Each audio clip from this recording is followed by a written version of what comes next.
The morning sun filtered through the tall courthouse windows, casting long shafts of light across the polished wooden floors. The building, though ordinary in its architecture, felt heavy with tension that day. Every corner seemed to hum with nervous energy as people shuffled in, taking their seats on the hard benches. Some were locals who had followed the case closely in the news. Others were reporters, clutching notepads and recorders, eager to capture every detail. But all eyes, every thought, every whispered word, revolved around the same question. What would the little girl say? She was only 3 years old, the youngest witness the county had ever seen. Her name was whispered cautiously, protected by law, but her story was the reason this courtroom overflowed with anticipation. She sat at the front, dwarfed by the massive oak chair, her tiny legs dangling above the floor. Her shoes white, scuffed at the toes, barely peeked out from beneath her dress. She clutched her grandmother's hand with such force that her knuckles turned white. To the girl, the room felt impossibly large, filled with strange faces staring at her, waiting, expecting something she wasn't sure she could give. The defendant sat across the room, at the polished defense table. His dark suit did little to soften his hard features. He leaned back in his chair, too casual for the gravity of the trial.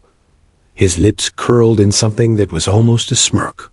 His eyes, cold and calculating, occasionally flicked toward the child. Each glance seemed to shrink her further into herself, her small shoulders trembling as though she could feel his gaze burning through her. The prosecutor, a kind-eyed woman with years of courtroom experience, tried to offer comfort. She leaned down and whispered something to the child, her voice barely audible. But the girl did not answer. She lowered her head and stared at her lap, her tiny fingers gripping the fabric of her dress so tightly it wrinkled. The room went still, the silence growing thicker with each passing second. The judge, a man whose stern reputation was known across the state, softened his expression as he looked at the child. For once, his booming courtroom presence melted away. His eyes, often sharp and commanding, now held a gentleness that seemed out of place in such a serious setting. "Take your time," he said, his voice low and patient. "No one here will rush you." Still, she did not speak. From the jury box, men and women exchanged uncertain glances. How could a toddler carry the weight of such an important testimony? Was it even fair to place her in such a position? The trial hinged on her words, yet she seemed paralyzed by fear. The whispers in the gallery grew louder, a nervous buzz of speculation. Reporters scribbled down notes about the tension, about the silence, about the possibility that the child might never open her mouth at all. The grandmother gently stroked her granddaughter's hair, trying to reassure her, but it was clear. The child's fear ran deeper than comfort could reach. Her world had been shaken months before, and here she was again, in the presence of the man who had caused it. Her memories, though fractured and incomplete, haunted her more than anyone in that courtroom could fully grasp. The prosecutor straightened, taking a breath, and tried again. Her questions were simple, her tone soothing. "Do you remember being there that night? Do you remember what happened?" But the girl only stared at the floor. "A few times." Her lips parted as though she might speak, but no sound followed. The room grew heavier with each failed attempt, and hope seemed to drain from the prosecutor's face. Then, unexpectedly, the door at the back of the courtroom opened with a soft creak. Heads turned, and a murmur swept through the gallery as two figures entered, one in uniform, the other on 4 legs. It was a police officer, tall and broad-shouldered, leading a German shepherd on a sturdy leash. The dog's coat gleamed under the courtroom lights, its posture alert, its eyes steady and watchful. It walked with confidence, the kind that only came from years of training and loyalty. A ripple of surprise passed through the benches. Why was a K-9 being brought into this trial? This wasn't standard procedure. Even the judge furrowed his brows, clearly puzzled. But the moment the dog stepped into the room, something shifted. The little girl lifted her head for the first time since the proceedings began. Her wide eyes locked onto the animal, and recognition flickered there soft at first, then growing brighter. Her grip on her grandmother's hand loosened, and she leaned forward slightly, her fear momentarily forgotten. The prosecutor froze, watching this silent exchange with growing intrigue. The defense attorney shifted in his chair, annoyed at the distraction, but the jury leaned forward, captivated. The dog sat down obediently, its tail brushing against the polished floor. Its ears perked, head tilted ever so slightly toward the child, as though it too recognized her. For the first time that day, the little girl's lips curved into the faintest smile. It wasn't big, it wasn't loud, but it was enough to change the air in the courtroom.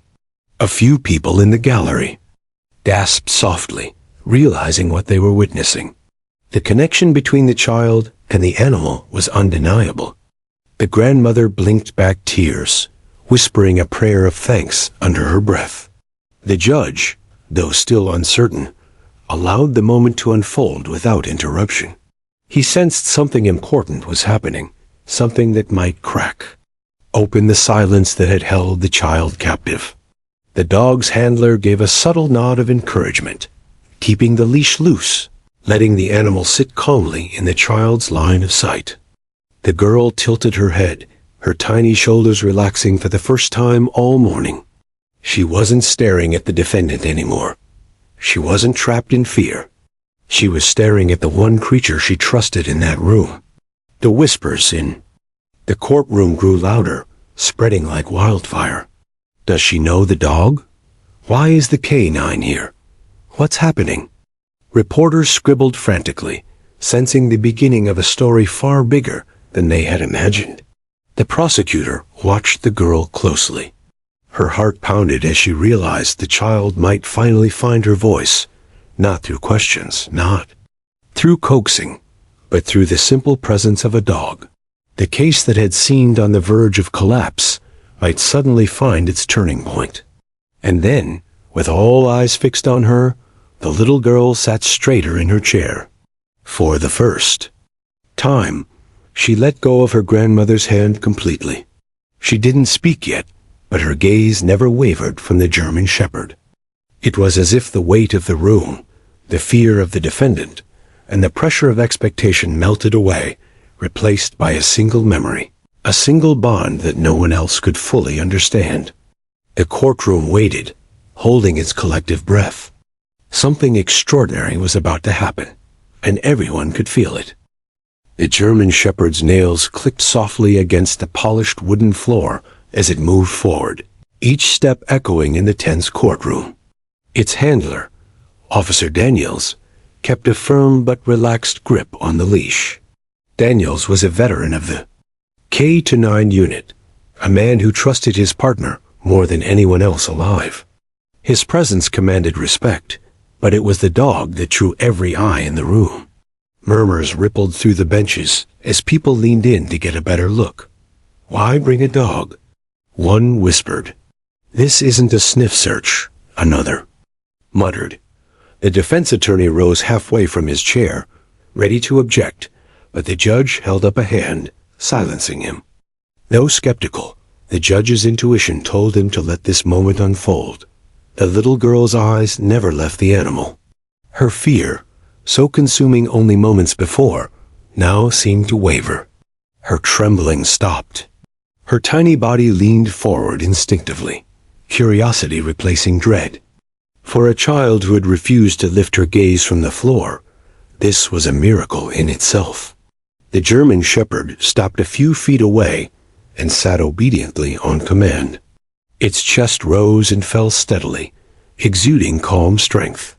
The dog didn't bark, didn't lunge, didn't draw attention to itself. It simply looked at the child with eyes that were steady and sure. Its tail gave one slow wag against the floor, and then something subtle happened. The girl's lips twitched, almost forming.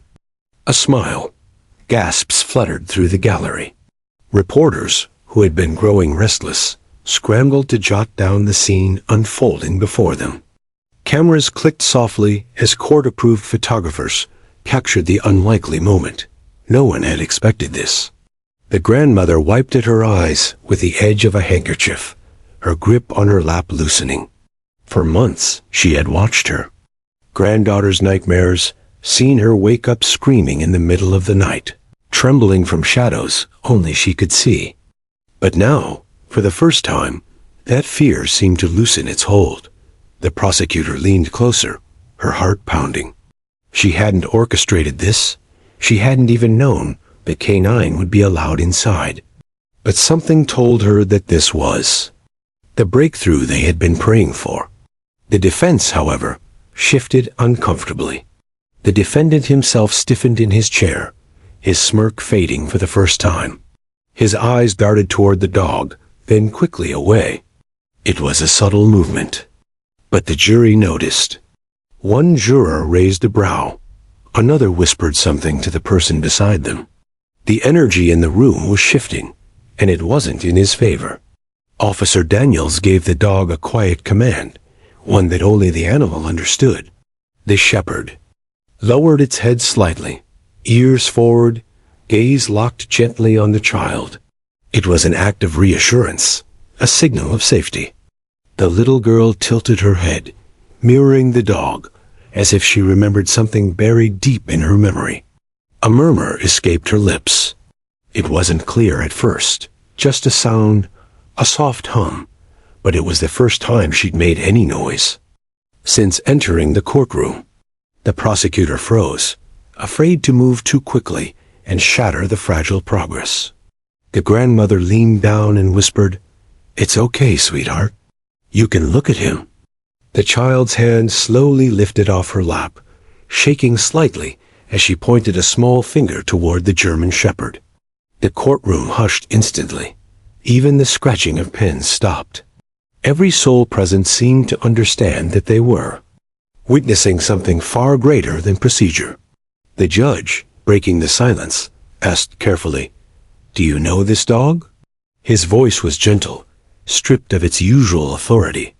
The girl's eyes didn't leave the shepherd. Her lips parted. Again, but no words came yet. She nodded small, almost imperceptible, but certain. Gasps again. Reporters scribbled furiously. The prosecutor swallowed hard, her voice trembling as she asked, "Sweetheart, do you remember him?" The girl's small shoulders rose and fell as she breathed out shakily. She clutched the hem of her dress and released it. Finally, she whispered so soft that the judge had to lean forward to hear. He was there. The words, fragile as glass, shattered the tension of the room. The grandmother broke down in silent sobs, covering her face with both hands. The prosecutor blinked back tears of her own. Jurors leaned forward, their faces no longer neutral, but filled with empathy. Even the judge, who had spent decades listening to testimony, felt his chest tighten. The defense attorney scrambled to object, but his words fell flat. The power of the moment drowned out technicalities. The connection between child and animal wasn't contrived. It was real, undeniable, and raw. The German shepherd wagged his tail once more, this time stronger, as if confirming the child's statement. To her, the dog wasn't just a trained K9. He was a memory, a living fragment of that night, the one who had tried to protect her when no one else could. The defendant's jaw clenched. He shifted in his chair, gripping the edge of the table so tightly his knuckles whitened. It was subtle, but the jury noticed. The dog, too, seemed to notice. His ears pricked forward, and a low rumble built in his chest, a growl restrained only by training. The handler placed a calming hand on the leash, whispering a command to keep the animal steady. But the message was clear. Even the dog remembered. The judge cleared his throat, trying to regain order, though his voice was softer now. "Let us proceed," he said. Yet everyone knew that the course of this trial had already shifted. The child, no longer shrinking in fear, sat taller in her chair. Her gaze remained fixed on the German shepherd, her courage drawn from the steady presence of the one being she trusted. The trembling stopped. Her voice, though faint, had been heard. And as the courtroom settled into silence once more, one truth became undeniable. This was no ordinary witness. This was a child whose courage had been sparked by a loyal protector, and their reunion was about to change everything. The audience, the jury, the lawyers, everyone felt it. Something profound had happened. The trial would never be the same again. The air inside the courtroom was so thick with tension, it seemed as though no one dared to breathe too deeply. The German shepherd sat calmly at his handler's side, the steady rise and fall of his chest radiating assurance. The little girl, for the first time since she'd been brought in, was no longer clutching her grandmother's hand as though it were a lifeline. Her eyes remained fixed on the dog, her lips parted ever so slightly. But when the prosecutor gently resumed her questioning, the fragile progress hung in the balance. "Sweetheart," the prosecutor said softly, leaning down so her voice carried only to the child and the microphone. "Can you tell us what you remember?" The girl's small hands gripped the hem of her pale dress, twisting the fabric until it wrinkled. She opened her mouth, then closed it again. Her throat bobbed with a swallowed breath. Her tiny voice, if there at all, was caught somewhere between her fear and her memories.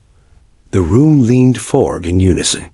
One of the jurors, a woman in her 50s, instinctively pressed her hand to her chest. Another shifted uncomfortably, as though watching the child's silence was unbearable. The defense attorney smirked faintly, sensing that perhaps the child wouldn't be able to deliver anything substantial. But across the room, the prosecutor's expression was patient. She knew children's testimonies weren't straight lines. They were tangled webs of emotion, memory, and fear. The judge, who had seen hardened criminals break down under questioning, watched the little girl with eyes uncharacteristically gentle. "Take your time," he said again, his deep voice softened. "You don't have to rush." But still, she didn't speak. The silence stretched on, heavy and suffocating. The defendant leaned back in his chair, a shadow of arrogance returning to his face. He exhaled sharply, as though bored of the entire ordeal. The movement was small, but the girl noticed. Her gaze flickered for the briefest second in his direction. Immediately, her small frame seemed to shrink again, her fingers twisting tighter into the fabric of her dress. A murmur stirred through the gallery. Reporters scribbled in frustration. Cameras clicked faintly. It looked as though the child would retreat once more into silence, and with it, the prosecution's fragile case might unravel.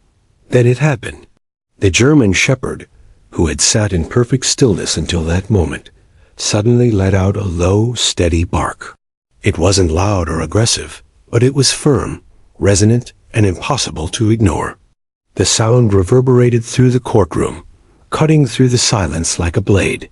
The girl's head snapped toward the dog. Her eyes widened, not with fear, but recognition.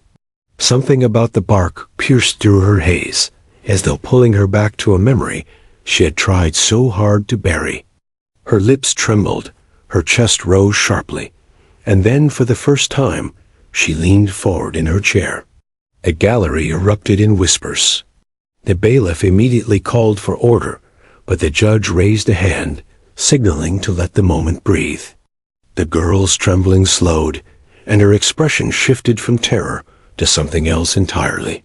She sat taller, her small shoulders squaring. The prosecutor didn't dare speak, afraid that even the softest word might break the delicate thread that had been woven.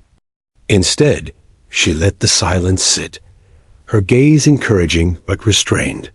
The child's tiny hand lifted, fingers trembling as she extended her arm.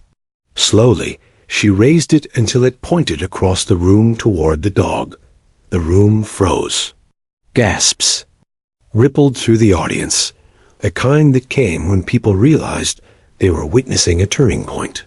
Jurors leaned forward, so far they nearly spilled from their seats. Even the judge leaned in, eyebrows raised, his usually stern expression softening into something that looked almost like awe. Her voice, small but clear enough to carry, broke through the silence. "Doggy." A collective exhale filled this room. Some people smiled through tears. Others pressed their hands over their mouths. It was a simple word, the kind any toddler might say, but in that moment, it was a revelation. The prosecutor's eyes glistened. She crouched down beside a girl and asked softly, "Do you know this dog?" The little girl nodded. Her gaze never wavered. "Was he with you that night?" The prosecutor continued carefully. Another nod. Her eyes filled with tears, but this time they weren't only from fear, they were from memory. The German shepherd wagged his tail just once, as though affirming her words. The defendant shifted uneasily in his chair, his jaw tightening. For the first time, the mask of arrogance slipped. He looked from the dog to the child, his eyes darting nervously, his confidence faltering. The jury saw it. The prosecutor saw it. The judge saw it. The little girl inhaled deeply, as though summoning every ounce of courage in her tiny body. Then, with her arm still pointing, she whispered words that seemed to echo far louder than their volume. "Good dog." The courtroom erupted not in chaos, but in stunned, reverent silence. It was the kind of silence that carried more weight than shouting ever could. The grandmother broke down completely, tears streaming as she clutched her hands together in gratitude. Jurors exchanged glances heavy with realization. Reporters scribbled furiously, understanding they had just witnessed the headline moment of the trial. The prosecutor, her throat tight with emotion, placed a steadying hand on the child's shoulder. She didn't press further. She didn't need to. The girl had said enough to shift the atmosphere of the entire room. Across the courtroom, the defense attorney scrambled to object, sputtering about irrelevance, about manipulation, about the impossibility of a child's words carrying weight. But the judge silenced him with a single look. "Objection overruled," he said firmly, though his voice carried a weight of something more respect, perhaps for the bravery of the child before him. The little girl, emboldened by the presence of the German shepherd, lowered her hand and finally released the hem of her dress. She exhaled shakily, but her body no longer trembled. The fear that had shackled her seemed to dissolve with the words she had spoken. And though she didn't yet know it, those two simple words had begun to unravel the defense's entire case. Because in a courtroom where testimony often drowned in complexity, a 3-year-old had spoken with the pure, unshakable clarity of truth. And the truth, however small, was undeniable. The silence inside the courtroom was suffocating, heavy like a blanket that no one dared move beneath. The buzzing of fluorescent lights overhead seemed louder than ever, filling the void where gasps and whispers had once lingered. The jury leaned forward as one, their attention fixed on the tiny figure perched on the wooden chair meant for witnesses.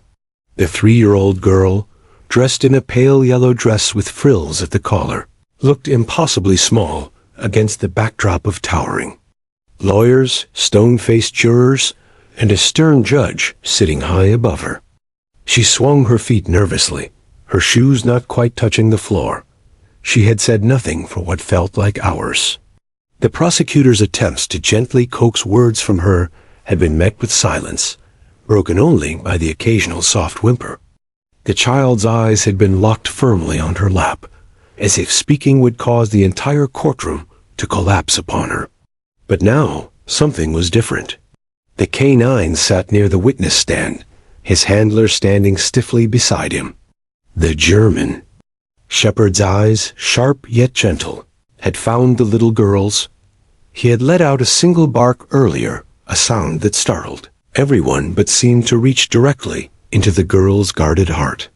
The girl looked at him, really looked, as though she were seeing more than just a dog. And then slowly, her tiny hand lifted. Trembling, she pointed her finger straight at the animal. The room collectively held its breath. Her lips parted, and in a voice so soft it barely carried across the courtroom, she spoke 2 words, "Good dog." The words themselves seemed ordinary, even trivial, but their effect was anything but. It was as though the world had stopped turning for a brief moment, every person frozen in disbelief. Some glanced at each other in confusion, others furrowed their brows, trying to piece together what had just happened. The judge leaned forward, his eyes narrowing. Reporters fumbled with their pens and keyboards, unsure if they had just heard the key to the trial, or the sweet muttering of a child too young to understand. But the child wasn't done. She repeated the words, louder this time, her voice steadier. "Good dog." This time, the phrase rang through the courtroom like a bell. Her grandmother gasped audibly from the gallery, covering her mouth with trembling hands. The prosecutor froze mid-sentence, her notes forgotten, as if lightning had struck in the middle of her carefully planned strategy. Even the defense attorney looked uneasy, shifting uncomfortably in his chair, as though sensing the walls closing in. The girl's gaze never wavered from the K9. She leaned forward slightly, her fear momentarily replaced by a spark of recognition. Her small face softened, her lips curving into a tentative smile, as though an old friend had just stepped through the door. And that was when it clicked for everyone. This wasn't just a police dog. This wasn't just some animal brought in as a prop to comfort a frightened child. This was the dog, the very same one that had been there the night of the crime. The one who had barked, lunged, and fought to protect her when the nightmare unfolded. The memory stirred in the little girl's eyes, though she couldn't put it into long sentences. She didn't have to. Her 2 words were enough. She had recognized her protector. The jury's eyes widened. The realization hit them like a tidal wave. If the dog had been present during the attack, and the child identified him as good, it meant she had recognized him not just as an animal, but as her defender. A silent witness who had tried to shield her. Whispers broke out in the gallery. Despite the judge's repeated warnings for order, did she just? One woman murmured, "She knows him," another whispered back. The murmurs grew until the judge banged his gavel, but the undercurrent of astonishment remained, vibrating through the room like a live wire. The defense attorney scrambled to stand, his voice strained. "Your Honor, this is irrelevant. The child's words are meaningless at her age. She doesn't comprehend the gravity of these proceedings." But the judge cut him off sharply. "Sit down, counselor. The court will decide what holds weight here." The little girl's hand dropped back into her lap, but her eyes never left the dog's. She whispered it again, almost to herself this time. "Good dog." Her tone carried a blend of gratitude, memory, and something unspoken in assurance that she knew, in her childlike way, that she had not been alone on that terrible night. The handler shifted uncomfortably, his face betraying emotion he was trained to keep hidden. He crouched to steady his canine partner, but his own eyes glistened. "She recognizes him," he said softly, though the microphone carried his words across the courtroom. "This is the dog from that night." The jurors scribbled furiously on their notepads. The prosecutor's composure began to return, her sharp instincts catching the momentum. She stepped forward, voice steady but tinged with awe. "Sweetheart," she said gently to the child, "can you tell us who this good dog is?" The girl hesitated, looking from the prosecutor back to the animal. She gave a small nod, her curls bouncing. "He was there," she whispered. Gasps echoed through the room. The prosecutor leaned closer. He was there when... The child's lips quivered, her eyes welling with tears. But instead of breaking down, she reached out a small hand toward the dog. "When the bad man came," she said simply. The weight of those words shattered the fragile defenses of the courtroom. The defendant stiffened in his chair, his face paling. He clenched his fists, trying to mask the fear that flickered in his eyes. The German shepherd let out a low, rumbling growl, his instincts unshaken by the years that had passed since that night. The sound carried more testimony than any human words could. The jury leaned back, their expressions hardening. The child had done it not by recounting every detail, but by bridging memory with recognition. Her 2 words had unlocked a truth that evidence alone couldn't reach. Even the judge's usually impassive face softened. He leaned back, almost as though the weight of justice itself had just shifted onto firmer ground. The prosecutor knew this was the turning point. With measured calm, she turned to the jury. "Ladies and gentlemen, this child is not giving us fantasy. She has no reason to invent this recognition. She remembers who tried to protect her. The truth often comes in the simplest forms from those who see the world without complication." The courtroom erupted again, reporters scribbling, cameras flashing outside the barred doors. The girl clung to her grandmother, who whispered soothing words, tears streaming down her cheeks. The dog sat obediently, but his eyes never left the man accused of shattering a child's innocence. 2 words. That was all it took. 2 words had shaken the courtroom to its core, unraveling months of doubt and hesitation.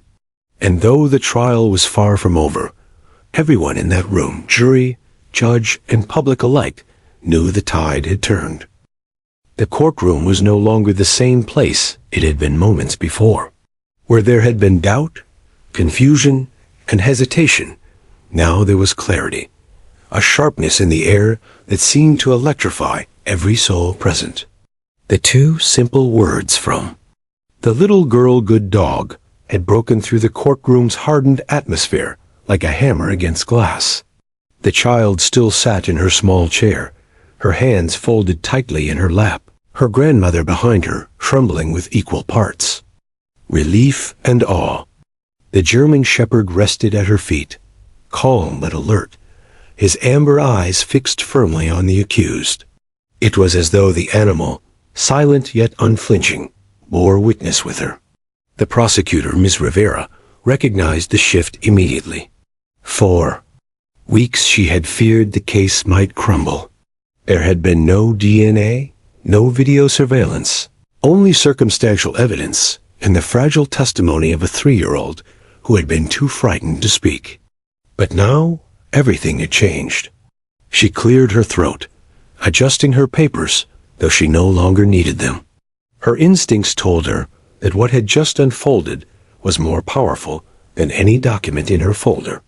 "Ladies and gentlemen of the jury," she began, turning slowly to address them, "you have just witnessed something extraordinary. A child who has been silent for most of this trial has spoken not in complex words, not in rehearsed statements, but in the pure and unshakable language of recognition." The defense attorney shot to his feet, his voice sharp with panic. "Objection. This is speculative." But the judge silenced him with a curt wave of the hand. "Overruled. The jury will give the testimony the weight it deserves." Ms. Rivera continued, her voice measured but filled with conviction. "This German shepherd is not just a trained canine. He is the very dog who was present on the night in question. He attempted to intervene when this child was in danger. He suffered injuries in that effort. His presence here today is not symbolic, it is factual." She stepped closer to the little girl, lowering her voice as she crouched beside her. "Sweetheart, can you tell us what you remember about that night? Anything you want. Just in your own words." The courtroom leaned forward, as though the weight of the entire trial balanced on the child's tiny shoulders. For a long moment, the girl said nothing, her lips pressed into a thin line, her small chest rising and falling with quick breaths. But then, with her hand resting lightly on the canine's fur, she whispered, "He barked." The prosecutor nodded, softly encouraging her. "Yes, he barked." And then? The girl's eyes flicked to the defendant for a moment, then quickly back to the dog. Her voice wavered but did not break. The bad man yelled. He tried to hurt him. A murmur surged through the gallery. Reporters' pens scratched furiously across notepads. The defense attorney visibly paled, his hands gripping the edge of the table until his knuckles whitened. The judge's gavel slammed down once to restore order, but even he could not hide the faint tremor in his expression. Miss Rivera spoke gently, carefully guiding the child forward. "Did the good dog protect you?" The girl nodded. "He stood in front of me." Her voice grew steadier, her words carrying a strength beyond her years. "He didn't let the bad man touch me."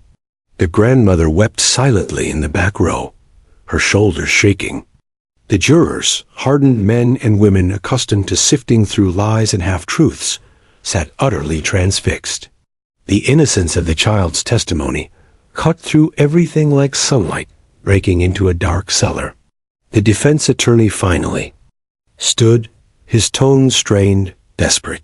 "Your Honor, I move to strike this testimony. This is hearsay and emotional display with no evidentiary foundation." But the judge leaned forward, his eyes fixed on the defense.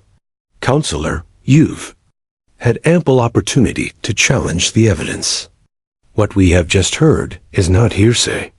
It is the recollection of a direct witness." He paused, his voice steady and commanding. Motion denied. The defendant shifted uneasily in his chair, his bravado from earlier in the trial evaporating. His lips pressed into a thin, furious line, and his gaze flicked nervously between the child and the dog. The dog, as if sensing the tension, gave a low growl that reverberated across the silent courtroom. It was not loud, but it was enough to send a visible shiver through the man sitting at the defense table. The jurors caught it too, their eyes narrowing with a collective realization. This was not coincidence. This was connection. Miss Rivera let the silence stretch just long enough before she turned back to the jury. "This child has identified the defendant, not with complex details, but with the raw truth that only someone who lived through it can provide." She remembered not the chaos, not the shouting, but the presence of a protector, the good dog. And, in remembering him, she remembered the danger. She remembered the bad man. The gallery stirred again, unable to contain their emotions. Some cried openly. Others shook their heads in disbelief at the courage displayed by someone so young. The judge called a brief recess, sensing the need for the jury and courtroom to regain composure. As the room slowly emptied, whispers echoed down the marble corridors. Reporters hurried to phones and laptops, their headlines already forming. Toddler identifies police dog as protector in emotional courtroom moment. Inside the recess chamber, Miss Rivera allowed herself a deep breath. She had seen many trials in her career, but never one where the tide had turned so decisively from the lips of a child. She knew they were still far from the verdict, but in her heart, she felt the case had been won. Back in the courtroom, the child sat quietly, stroking the German shepherd's fur, as though drawing strength from his presence. The grandmother leaned forward, whispering, "You did so well, sweetheart, so very well." The little girl only nodded, her face solemn. She didn't fully understand the legal gravity of what had just happened, but she understood this much. She had told the truth. And in that truth, the walls that the defense had built so carefully began to crumble. When the recess ended, the atmosphere was entirely different. The jury returned with expressions hardened by clarity. The defense attorney avoided eye contact, knowing his strategy had been irreparably shaken. The prosecutor stood taller, her voice steadier, her confidence renewed. For the remainder of the day, evidence that once seemed fragile was now viewed through a different lens. The child's recognition had given it weight. The medical reports detailing the dog's injuries suddenly mattered more. The police accounts of his intervention were no longer just words on paper, but pieces of a living testimony that had just been corroborated. By the time the judge adjourned for the day, there was no mistaking the shift. A jury filed out quietly, their faces unreadable, but their eyes carrying the intensity of people who had just witnessed truth in its purest form. The defendant was escorted out, his usual swagger replaced by visible unease. The dog sat calm and steadfast beside his handler, his job far from over, but his loyalty unshaken. And the child, exhausted yet relieved, was carried out by her grandmother. As they passed the rows of benches, even the most hardened observers rose to their feet in silent respect. The truth had finally begun to emerge, not from the mouths of seasoned attorneys, nor from stacks of evidence, but from the fragile courage of a child and the unyielding loyalty of a dog. The tide of justice had turned. The courthouse had never felt so heavy with silence. The testimony of a 3-year-old and the growl of a German shepherd had shifted the entire atmosphere.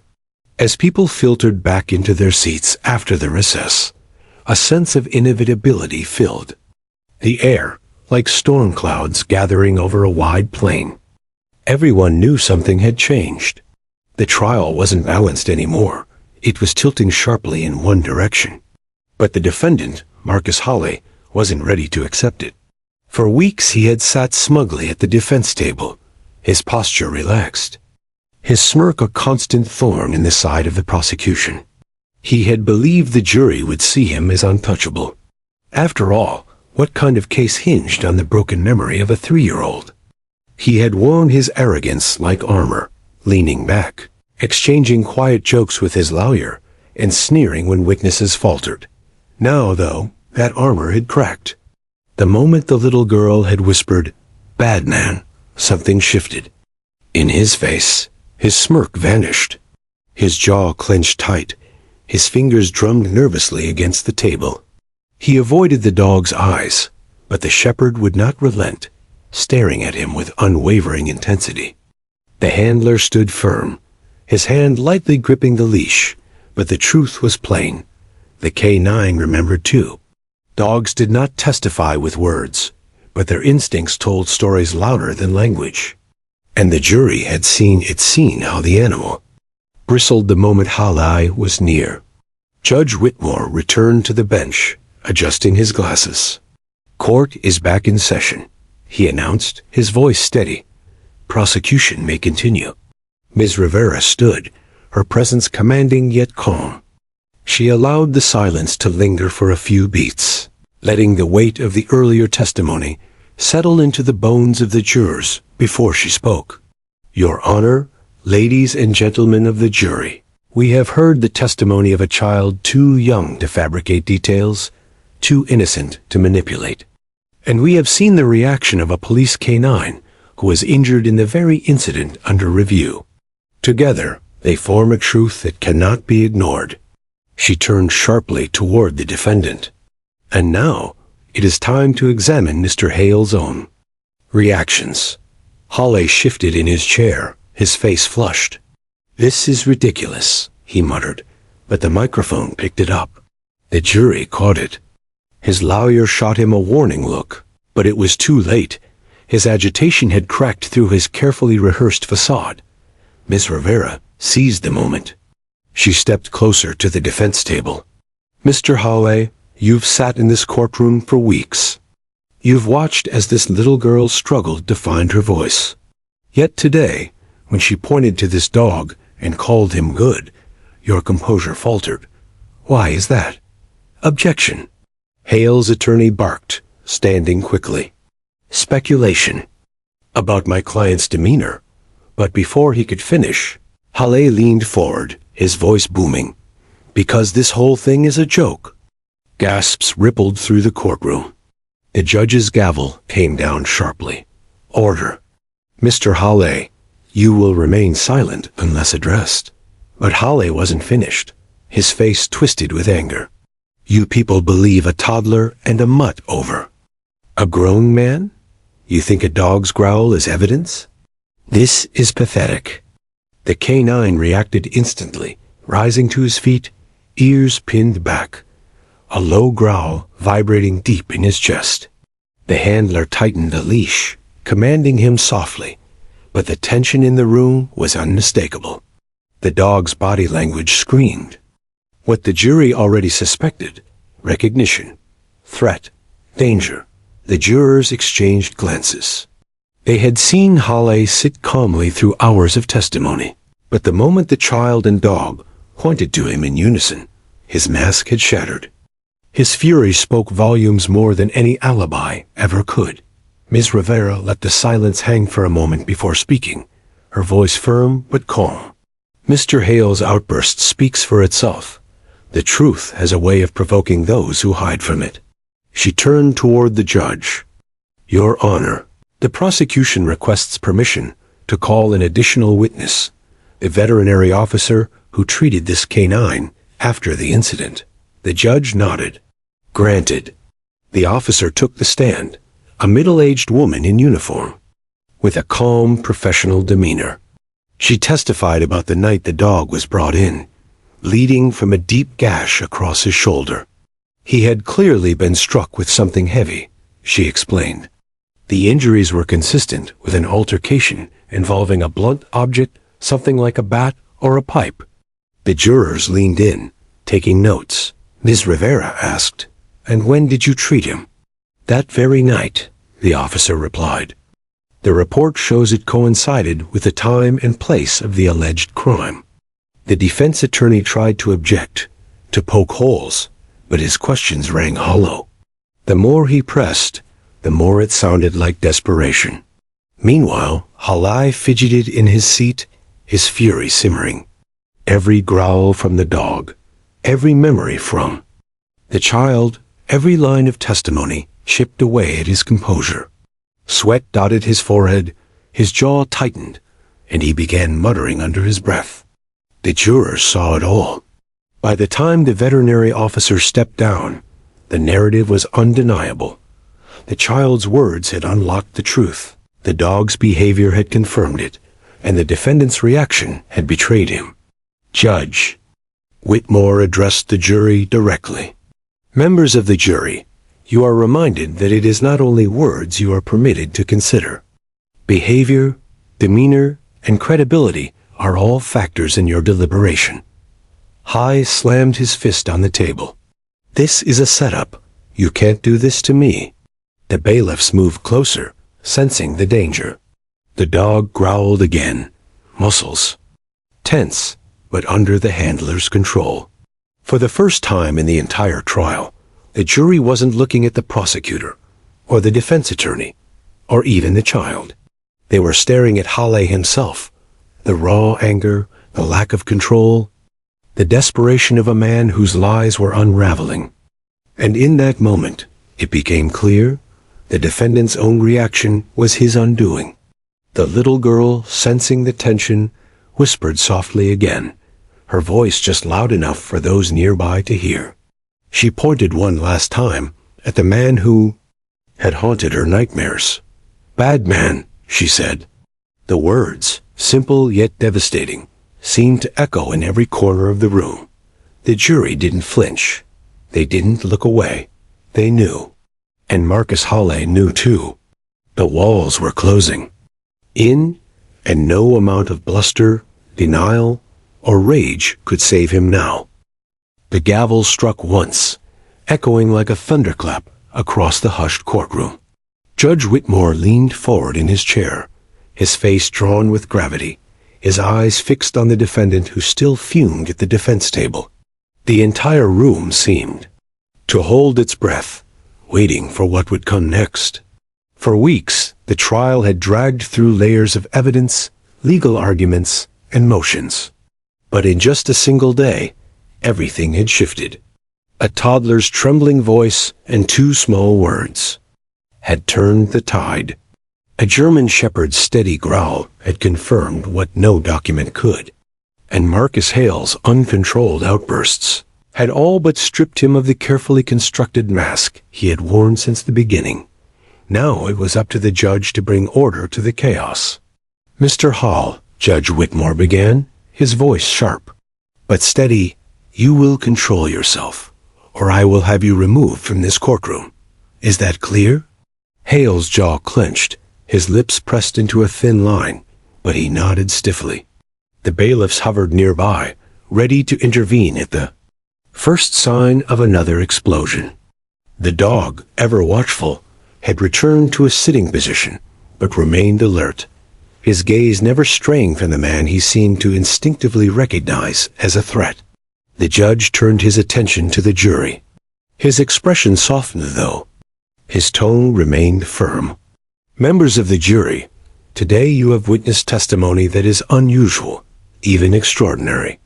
We are not accustomed to relying on the words of a 3-year-old. We are not accustomed to considering the instincts of an animal. But the law does not ask you to ignore what is before your eyes. It asks you to weigh it, to consider the credibility, the honesty, and the truth that shines through." He paused, letting his words settle. The room was so quiet one could hear the scratching of a single pen across paper. "Sometimes," Judge Whitmore continued, his voice lowering into something almost solemn, "truth is not wrapped in eloquent speeches or long statements. Sometimes it comes from the mouths of children who see the world in black and white. Sometimes it comes from the loyalty of a dog whose instincts know what men try to hide. Today, you have seen both." The jury sat motionless, but their expressions betrayed their thoughts. Hardened men and women who had entered the trial with skepticism now looked at the child with quiet respect. They had heard her say "bad man." They had seen the defendant unravel in anger. They had felt the weight of the canine's presence. Ms. Rivera, standing by the prosecution table, allowed herself the faintest of smiles. She knew the judge's words would echo in the minds of the jurors during deliberation. Every case needed a narrative that cut through the fog of doubt, and Judge Whitmore had just handed it to them. Truth in its purest, simplest form. The defense attorney rose, his voice shaking with strain. "Your Honor, with all due respect, I must remind the court that the law demands evidence, not emotion. A child's words and a dog's growl are not proof beyond a reasonable doubt." The judge's gaze shifted sharply to him. "Counselor, the law also demands that we consider credibility and demeanor. Are you suggesting the jury ignore the defendant's behavior today? His outbursts? His loss of composure when confronted with the testimony of a child?" The attorney faltered. "No, Your Honor, I simply—" "Then sit down," Judge Whitmore ordered, his tone brooking no argument. The attorney obeyed, his shoulders sagging, as though the fight had already drained from him.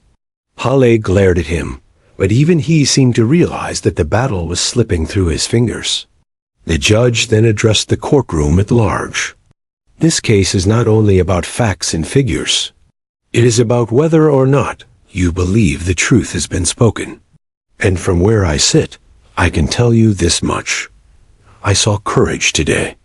Courage from a child who faced her fear and spoke the truth, and loyalty from a dog who did the same in his own way. The law will do the rest." The grandmother, seated in the gallery, wept quietly, her tears soaking the handkerchief she clutched. The little girl turned her head toward the dog and laid her tiny hand on his fur, comforted in a way no adult words could have provided. The jury watched this tender moment, their faces softening. It was a silent reminder of what was truly at stake, not just laws and verdicts, but the healing of a scarred child. The judge called for closing arguments to be scheduled the following morning. "Court is adjourned," he announced, striking the gavel once more. As people rose from their seats, the room buzzed with whispered conversations. Reporters rushed toward the exits, eager to file stories that would capture the emotional turn of events. Toddler and Canine Sway Courtroom. One headline would surely read, "Judge admits truth can come from a child's voice." Holly was escorted out by bailiffs, his wrists restrained, though not yet cuffed. His face was red, his jaw set in stubborn defiance, but his earlier confidence had crumbled into something hollow. He avoided the dog's eyes, refusing to look at him, as though fearing the truth that stared back. The child was carried out by her grandmother, her head resting on the older woman's shoulder. Though tired from the long day, her expression was calm, almost peaceful. She had spoken her truth, and the world had listened. The German shepherd walked beside them, his handler allowing the girl to hold the leash briefly. She gripped it with both hands, giggling softly when the dog wagged his tail. For the first time in months, she looked like what she truly was, a child. Outside the courthouse, crowds had gathered, held back by barriers. Cameras flashed as the grandmother shielded the child, but the dog walked proudly at her side, a symbol of strength and protection. The image of the three of them, child, grandmother, and canine, would be splashed across newspapers and television screens by nightfall, stirring hearts across the country. Back inside, Judge Whitmore lingered for a moment after everyone had gone. He sat alone in the empty courtroom, staring at the silent witness stand. He had presided over hundreds of cases in his career, seen lies spun into clever narratives and truth buried beneath layers of technicalities. But this was different. He whispered softly to himself. Sometimes the smallest voices carry the greatest weight. The janitor sweeping the aisles paused, hearing the words, but said nothing. The judge gathered his papers, straightened his robe, and left the chamber, his mind heavy, yet strangely hopeful. Tomorrow would bring the final arguments, the deliberations, and the verdict. But in his heart, he knew, a decision had already been made in the minds of those who mattered most. The jury had seen the truth, and when the judge had spoken, he had not only reminded them of their duty, he had reminded them of the power of innocence, courage, and loyalty. The scales of justice had tipped, and Marcus Hale's fate was sealed. The next morning dawned gray, as if the sky itself carried the weight of anticipation. Outside the courthouse, crowds had gathered once again, reporters, photographers, and curious citizens, all drawn to the case that had gripped the nation. Inside, the air buzzed with tension. The final day had come. The little girl arrived in her grandmother's arms, clutching a small stuffed bear in one hand and reaching for the German shepherd's leash with the other. The dog walked proudly beside her, his handler close behind. The child's eyes were heavy, but there was a steadiness to her demeanor that belied her young age. She had done her part. Now it was time for justice to finish what she had started. In the courtroom, the jury sat with solemn expressions. They knew the weight of their task. Today they would hear the final arguments, retreat into deliberations, and decide the fate of Marcus Holly. Every eye turned toward the defendant as he was led in by the bailiffs. He looked thinner, more haggard than before, as though the pressure of the last few days had carved deep lines into his face. Yet he still carried an air of defiance, the smirk on his lips a desperate mask. The judge entered, and silence fell. A gavel struck once. "Court is in session," Judge Whitmore announced. "We will now proceed with closing arguments." Ms. Rivera rose first. She stood tall, her voice clear and unwavering. "Ladies and gentlemen of the jury, you have heard evidence that speaks for itself. But more importantly, you have seen truth revealed in its rawest form. A 3-year-old child, with no agenda, with no reason to lie, pointed to the man who harmed her and said 2 simple words, 'Bad man.' You saw her tremble, you heard her cry, and you felt the weight of her courage. And you also saw how the defendant responded by erupting in anger, by losing control in front of all of you. She paused, pacing slowly. That is not the behavior of an innocent man. That is the mask of guilt cracking under the pressure of truth. She turned toward the dog, sitting quietly at the side of the courtroom. And then there was Max, a trained K-9, loyal, disciplined, and instinctive. He reacted to the defendant in a way he reacted to no one else. Do we ignore that? Or do we recognize that sometimes animals see what humans try to hide? The jurors leaned in, captivated. Rivera's words carried the gravity of the moment. This case is not complicated, she concluded, her voice rising. It is about a man who thought he could hide behind lies and intimidation. But lies crumble when confronted with innocence. Today, I ask you to stand for the truth. Stand for this child.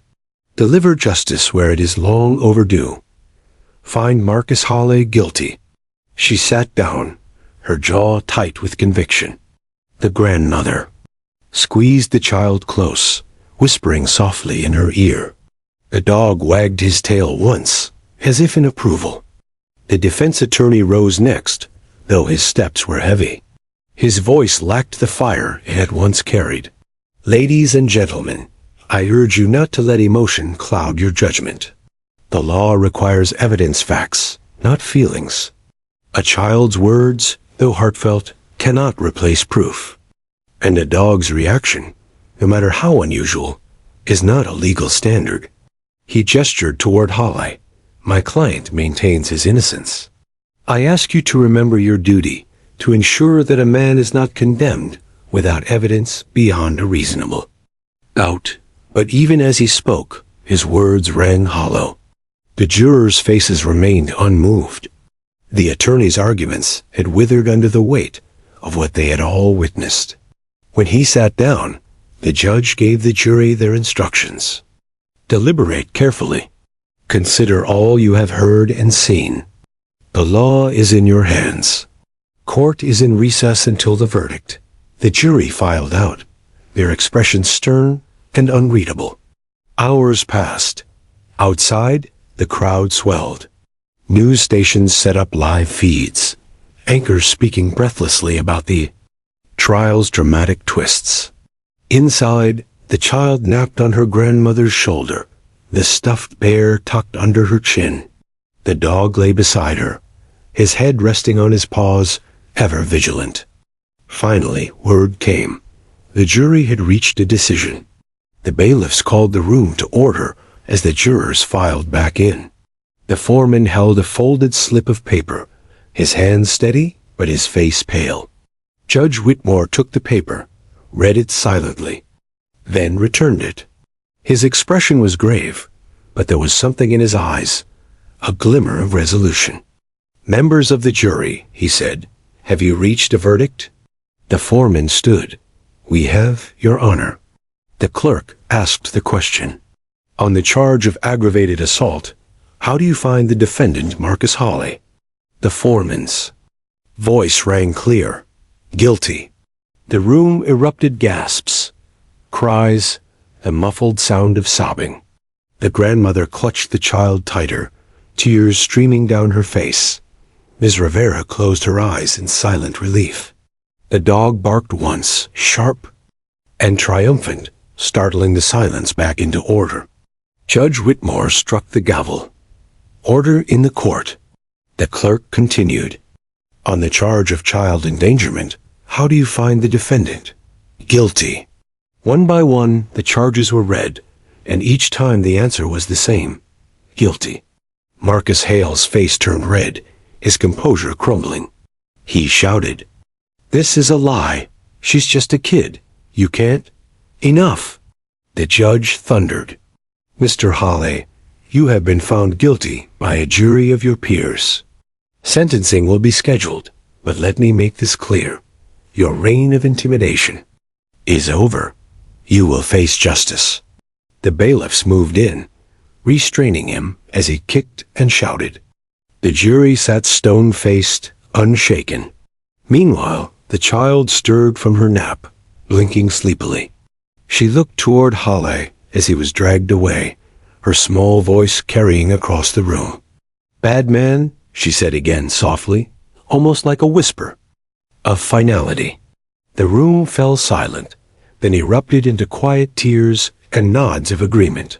Those two words, so small, so simple, had carried through to the very end.